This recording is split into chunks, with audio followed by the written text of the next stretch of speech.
Hi hello friends, ನಮಸ್ಕಾರ. ನೀವು ನೋಡ್ತಾ ಇರೋದು BK ಯೂಟ್ಯೂಬ್ ಚಾನಲ್. ಫ್ರೆಂಡ್ಸ್, ನಮ್ಮ ಚಾನಲ್ಗೆ ಎಲ್ಲರೂ ಸುಸ್ವಾಗತ. ಫ್ರೆಂಡ್ಸ್, ಈ ವಿಡಿಯೋದಲ್ಲಿ ಒಂದು ಮಾಹಿತಿ ಹೇಳ್ತೀನಿ. ಇದು PACL ಅಂದರೆ ಫಲ್ಸದ ಅರ್ಜಿ ಹಾಕಿರ್ತಕ್ಕಂಥ ಈ ಪಾಲಿಸಿ ಇವೆ. ಅವುಗಳಿಗೆ ಆನ್ಲೈನ್ ಮೂಲಕ ರೀಫಂಡ್ ಬಿಟ್ಟಿದ್ದಾರೆ ಅಮೌಂಟನ್ನು. ಆ ಅಮೌಂಟಿಗೆ ಹಾಕ್ಬೇಕಾದ್ರೆ ನಾವು ಅರ್ಜಿ ಹಾಕ್ಬೇಕಾದ್ರೆ ಬ್ಯಾಂಕ್ ಪಾಸ್ಬುಕ್ಗಳಿದ್ದಾರೆ, ಅಂದರೆ ಬ್ಯಾಂಕ್ ಡೀಟೇಲ್ಸ್ಗಳಿದ್ದಾರೆ. ಅದನ್ನು ಹೇಗೆ ಅರ್ಜಿ ಸಲ್ಲಿಸಬೇಕಂತ ಈ ವಿಡಿಯೋ ನೋಡೋಣ. ವಿಡಿಯೋನ ಎಲ್ಲೂ ಸ್ಕಿಪ್ ಮಾಡಿದೆ ಕೊನೆತನಕ ಹಾಗೆ ಮಾಹಿತಿ ಇಷ್ಟ ಲೈಕ್ ಮಾಡಿ ಮತ್ತು ಶೇರ್ ಮಾಡಿ, ಹಾಗೂ ನಿಮ್ಮ ಚಿಕ್ಕನ ಕಮೆಂಟ್ ಮಾಡಿ. ಹೊಸಬರು ಯಾರು ನಮ್ಮ ಚಾನಲ್ ನೋಡ್ತಾ ಇದ್ದಾರೆ ಅವ್ರು ನಮ್ಮ ಚಾನಲ್ ಸಬ್ಸ್ಕ್ರೈಬ್ ಮಾಡ್ಕೊಳ್ಳಿ. ಹಾಗೆ ಪಕ್ಕದಲ್ಲಿರ್ತಕ್ಕಂಥ ಬೆಲ್ ಐಕಾನ್ ಮಾಡಿಕೊಂಡ್ರೆ ನಾವು ಅಪ್ಲೋಡ್ ಮಾಡೋ ಪ್ರತಿಯೊಂದು ವಿಡಿಯೋ ನೋಟಿಫಿಕೇಷನ್ಗೆ ಬರ್ತವೆ, ಹೊಸ ಮಾಹಿತಿಗಳು ದೊರೆಯುತ್ತದೆ. ಓಕೆ, ನಿಮಗೆ ವಿಷಯ ನೋಡಿ. ಇವಾಗ ನೋಡಿ ಫ್ರೆಂಡ್ಸ್, ಇದು ಮೇನ್ ಪೇಜ್ ಆಗಿದೆ, PACL ವೆಬ್ಸೈಟ್ ಪೇಜ್ ಆಗಿದೆ.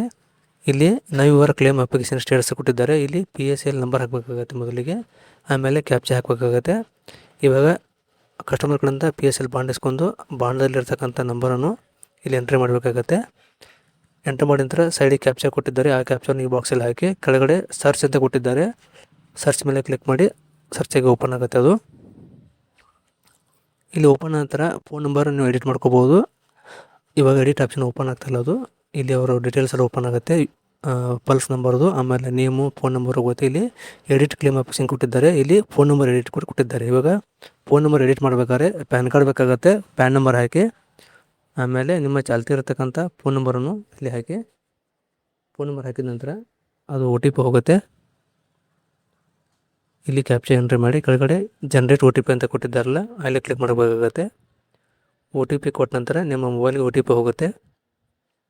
OTP ಎಂಟ್ರಿ ಮಾಡಿ, OTP ಬಂದ ನಂತರ ಏನು ಎರರ್ ಬರ್ತಿದೆ ನೋಡೋಣ. ಇವಾಗ ಅಂದರೆ ಫೋನ್ ನಂಬರ್ ಚೇಂಜ್ ಆಗ್ತಾಯಿಲ್ಲ. ಅವು ಒಂದ್ಸರಿ ಟ್ರೈ ಮಾಡೋಣ. ಹಳೆ ನಂಬರ್ ಇದ್ದರೆ ಇರಬೇಕಾಗತ್ತೆ, ಅದಕ್ಕೆ ಪಾಸ್ವರ್ಡ್ ಬಂದಿರುತ್ತೆ. ಪಾಸ್ವರ್ಡ್ ಫೋನ್ ನಂಬರ್ ಹಾಕಿದರೆ ಅದು ಅಪ್ಲಿಕೇಶನ್ ಫಾರ್ಮ್ ಓಪನ್ ಆಗುತ್ತದೆ.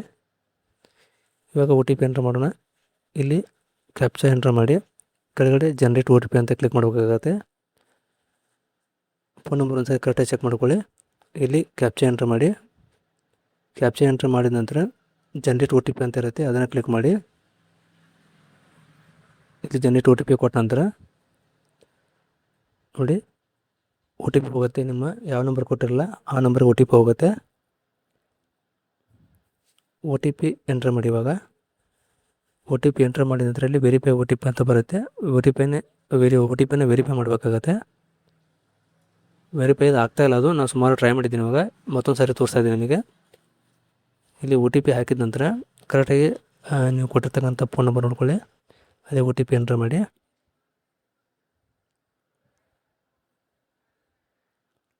ಸ್ವಲ್ಪ ಮೊಬೈಲ್ಗೆ OTP ಬರೋದು ಲೇಟ್ ಆಗ್ತಿವೆ. ಇವಾಗ OTP ಬಂದಿದೆ, ಎಂಟ್ರ್ ಮಾಡೋಣ. OTP ಎಂಟ್ರ್ ಮಾಡಿದ ನಂತರ ವೆರಿಫೈ ಅಂತ ಕೊಡಿ. ವೆರಿಫೈ ಕ್ಲಿಕ್ ಮಾಡೋಣ.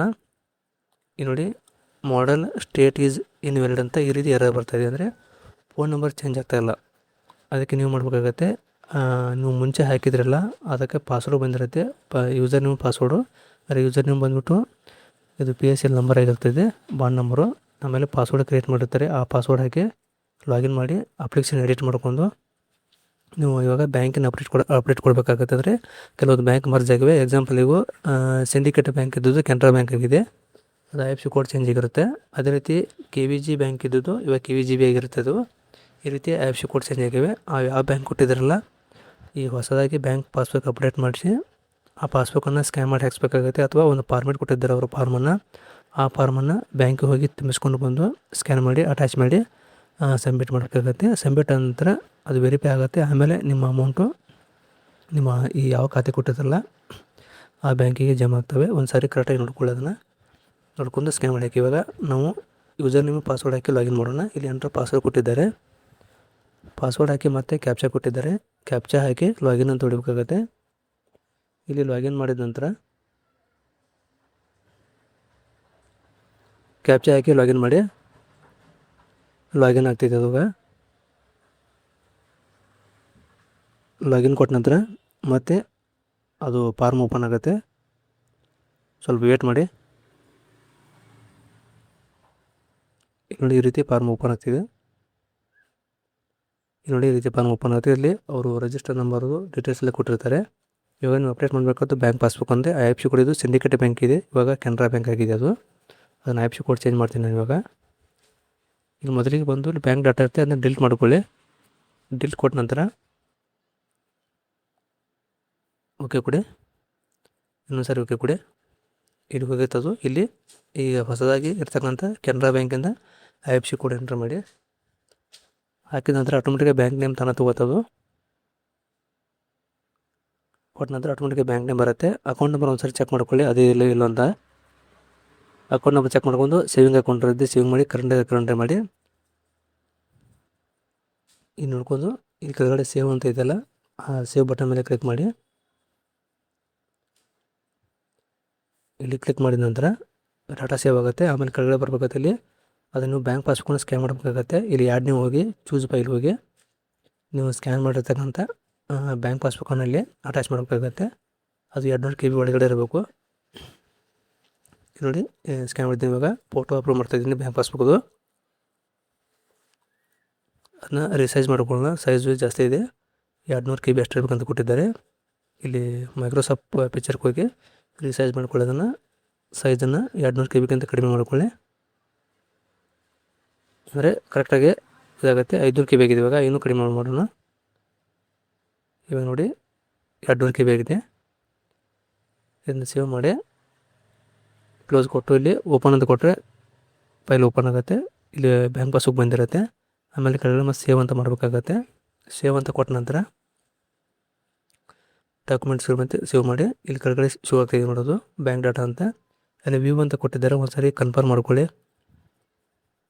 ವ್ಯೂ ಮೇಲೆ ಕ್ಲಿಕ್ ಮಾಡಿದಾಗ ನೀವು ಅಪ್ಲೋಡ್ ಮಾಡೋದು ಪಾಸ್ಬುಕ್ ಇಲ್ಲಿ ಓಪನ್ ಆಗುತ್ತೆ. ಕರೆಕ್ಟ್ ನೋಡ್ಕೊಳ್ಳಿ. ಆಮೇಲೆ ಕೆಳಗಡೆಯಲ್ಲಿ ಫೈನಲ್ ಸಬ್ಮಿಟ್ ಅಂತ ಕೊಟ್ಟಿದ್ದಾರೆ, ಅದನ್ನ ಕ್ಲಿಕ್ ಮಾಡ್ಕೋಬೇಕಾಗತ್ತೆ. ಅದಕ್ಕಿಂತ ಮುಂಚೆ ಒಂದು ಸಾರಿ ಪ್ರಿವ್ಯೂ ನೋಡ್ಕೊಳ್ಳಿ ಎಲ್ಲವನ್ನು. ಆಮೇಲೆ ಇಲ್ಲಿ ಅಗ್ರಿ ಅಂತ ಇದೆಯಲ್ಲ, ಚೆಕ್ ಬಾಕ್ಸ್ ಕ್ಲಿಕ್ ಮಾಡ್ಕೊಂಡು ಫೈನಲ್ ಸಬ್ಮಿಟ್ ಅಂತ ಕೊಟ್ಟಿದ್ದಾರೆ, ಅಲ್ಲಿ ಕ್ಲಿಕ್ ಮಾಡ್ಕೋಬೇಕಾಗತ್ತೆ. ಫೈನಲ್ ಸಬ್ಮಿಟ್ ಕೊಟ್ಟ ನಂತರ ಇಲ್ಲಿ ಒಂದು ಸಬ್ಮಿಟ್ ಆಗಿದ್ದಕ್ಕೆ ಓಕೆ ಅಂತ ಕೊಡಿ. ಇಲ್ಲಿ ಕನ್ಫರ್ಮ್ ಮೆಸೇಜ್ ಬರುತ್ತೆ, ಇದು ಇಂಪಾರ್ಟೆಂಟ್ ಆಗಿದೆ. ಇದನ್ನು ಕಾಪಿ ಮಾಡ್ಕೊಂಡು ಪ್ರಿಂಟ್ ಕೊಡಿ ಕಸ್ಟಮರ್ಗೆ. ಅದರಲ್ಲಿ ಒಂದು ನಂಬರ್ ಬಂದಿರುತ್ತೆ, ರೆಫರೆನ್ಸ್ ನಂಬರು. ಅದನ್ನ ಪ್ರಿಂಟ್ ಕೊಟ್ಟರೆ ನೀವು ಈಸಿ ಆಗುತ್ತೆ. ಪ್ರಿಂಟ್ ಕೊಟ್ಟರೆ ಅದು ಓಕೆ ಹೊಟ್ಟರೆ ಆಟೋಮೆಟಿಕಾಗಿ ಕ್ಲೋಸ್ ಆಗುತ್ತೆ. ಅದು ಇದಿಷ್ಟು ಬ್ಯಾಂಕ್ ಪಾಸ್ಬುಕ್ಕನ್ನು ಅಪ್ಡೇಟ್ ಮಾಡೋ ವಿಧಾನ ಆಗಿದೆ. PSL ಯಾರು PSL ಅಪ್ಲೈ ಇದನ್ನು ಮಾಡಿದ್ದೀರಾ ಪಾಲಿಸಿ ಅವರಿಗೆ ವಿಡಿಯೋನ ಶೇರ್ ಮಾಡಿ. ಹಾಗೂ ನೀವು ಮಾಡಿದರೆ ನಿಮ್ಮ ಹತ್ತಿರದ ಆನ್ಲೈನ್ ಸೆಂಟ್ರಿಗೆ ಹೋಗಿ ಇದನ್ನು ಸಲ್ಲಿಸಿ. ಓಕೆನಾ? ಓಕೆ ಫ್ರೆಂಡ್ಸ್, ತಮಗೆ ಈ ಮಾಹಿತಿ ಇಷ್ಟ ಆಗಿದೆ ಅನ್ಕೋತೀನಿ. ಇಷ್ಟ ಆದರೆ ಒಂದು ಲೈಕ್ ಮಾಡಿ ಮತ್ತು ಶೇರ್ ಮಾಡಿ ಹಾಗೂ ಸಪೋರ್ಟ್ ಮಾಡಿ. ವಿಡಿಯೋ ನೋಡೋಕ್ಕೆ ತುಂಬ ಧನ್ಯವಾದಗಳು. Thanks for watching. ಜೈ ಹಿಂದ್, ಜೈ ಕರ್ನಾಟಕ. ಇನ್ನೊಂದು ಸಾರಿ ನೋಡ್ಕೊಂಡು ಅಪ್ಲೈ ಮಾಡಿ.